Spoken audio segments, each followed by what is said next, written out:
Hello! So, in this video, we're going to be talking about the Fundamental Theorem of Algebra. So this will be relatively quick video with a little bit on the history, but also some important sort of terminology and results at the end as well.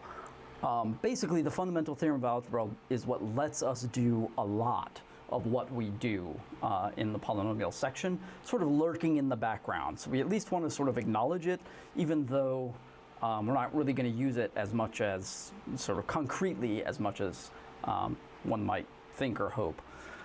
So the Fundamental Theorem of Algebra is considered sort of one of the great mathematical accomplishments of the last couple centuries. And in fact, it was first, sort of just some very quick background, it was first sort of formally sort of stated, meaning that the actual theorem itself, the statement of the theorem and what we thought might be true, was first formally stated in 1608.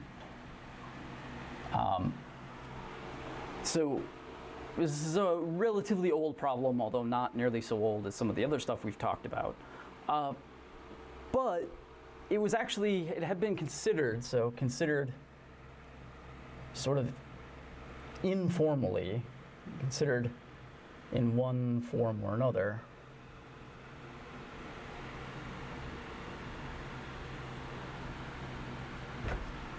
for more than a millennia, more than 1,000 years.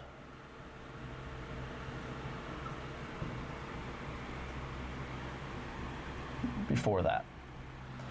So, you know, we say it's, you know, we first formally sort of cited a little over 400 years ago, but the reality is we've been thinking about this for almost 1,500 years now, in one sort of form or another. And really, it was finally sort of proved, more recent than you might expect, in 1806, I think it was, 1804, 1806, I think it was 1806. So a couple hundred years ago, it was finally proved. And in fact, it was within another couple decades, it was actually proved several times in several different ways due to a lot of really important advancements in mathematics at the time. So just by way of saying, this is one of those things that was thought about for a really long time, but it took a long time to really be able to prove and formally sort of get that we knew for sure this is true. So the actual sort of formal definition and everything is in the text, but I'm going to write down sort of essentially what it says. So essentially, or more accurately, I'm writing down essentially how we're going to be using it. Essentially gives us that for a polynomial of degree n,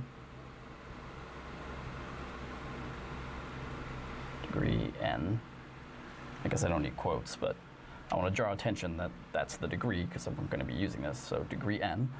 And in fact, let me sort of give this a name, polynomial p of x of degree n.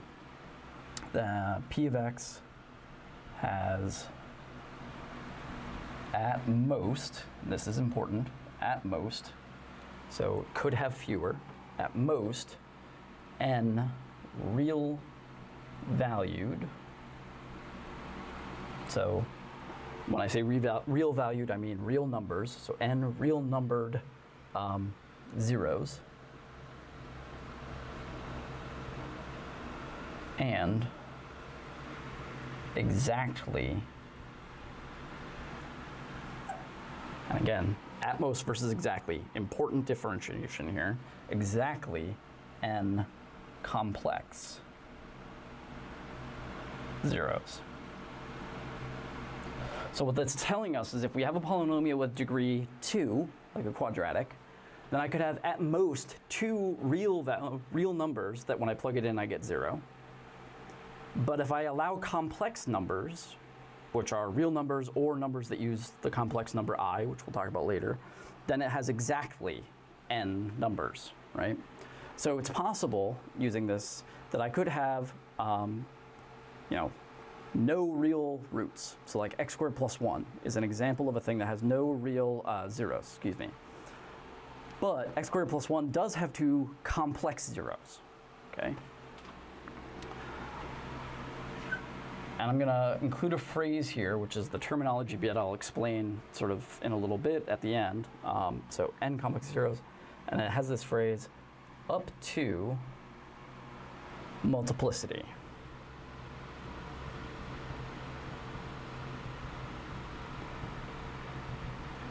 Or it's sometimes referred to as counting multiplicity.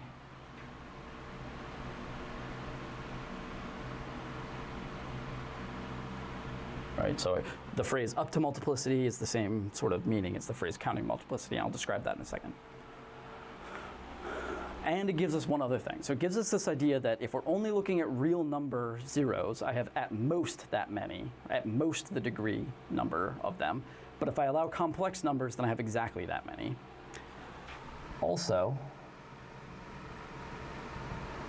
complex non-real.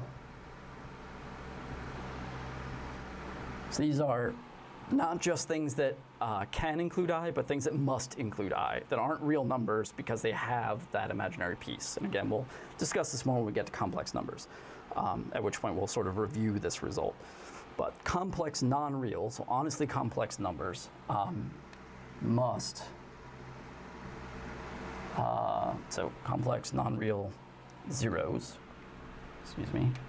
zeros must come in pairs.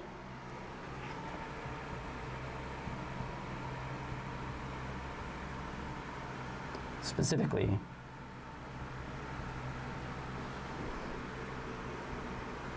complex conjugates.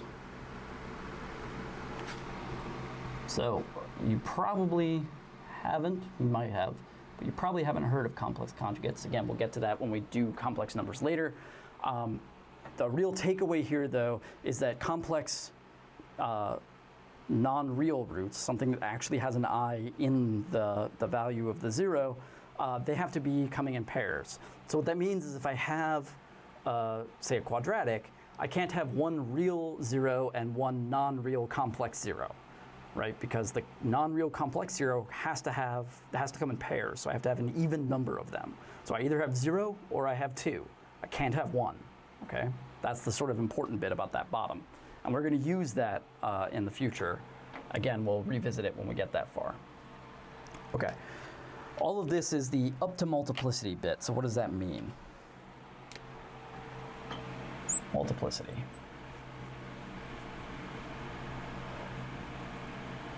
So what multiplicity means, this is basically the number of times that a specific zero occurs when you factor it. So if p of x equals some factored form, so I'm just going to do this as sort of a concrete example. Again, the sort of technical, general, actual definition is in the text. So if p of x equals some, let's say, x plus 1, x minus 1, squared, x minus 3, let's say to the 5th. Okay? Then p of x has distinct zeros of x equals -1, x equals 1, and x equals 3. That is, i.e., p of x has 3 distinct zeros. This is sort of the opposite of multiplicity.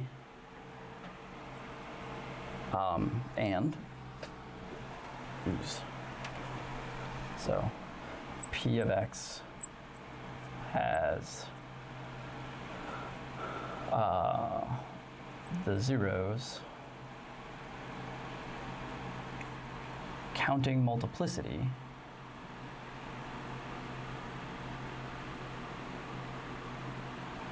counting multiplicity, it has x equals -1, x equals 1. So I had -1 here, I have 1, but I have it twice, x equals 1. Here I have x equals 3 5 times, x equals 3, x equals 3, x equals 3, regretting my decisions, and x equals 3, right? That is P of x has 1, 2, 3, 4, 5, 6, 7, 8, or 5 plus 2 plus 1, 8 zeros, counting multiplicity.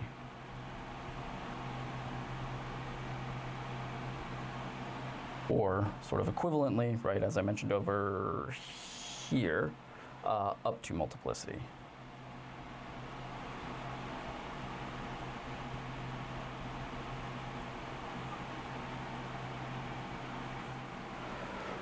So when we have this idea of multiplicity, what we're saying is you want to count those things, right? So even though they're the same number multiple times, right, x minus 3 to the 5th, when we want the number counting multiplicity, that means we're going to count those as sort of distinct things, even though they're the same thing multiple times, okay? And that's what we mean. So when we talk about how there's sort of exactly n complex zeros, that's not saying that there are n distinct zeros. Those are very different things. It's just saying that if I take all of the sort of factors, even if I have some of them more than once, and I add them up, just like we did here, I will get n as a result, right? 8 zeros, so that has 8 up to multiplicity, right? Okay, so that's it. We're going to be using the fundamental theorem of algebra as we go along. I'll try to point it out as we go. We'll be talking about complex numbers, so we'll review some of this stuff when we get there, what it means to be a complex conjugate and why these things appear in pairs when we do the actual solving of a, not solving, but when we factor, sorry, a polynomial. But otherwise, that's all we need to worry about, right? This idea that we know there are possibly fewer, but at most n, even up to multiplicity, there still could be fewer than n real number zeros. But if we allow complex numbers in there, then we know exactly how many we have. Okay? So that's that.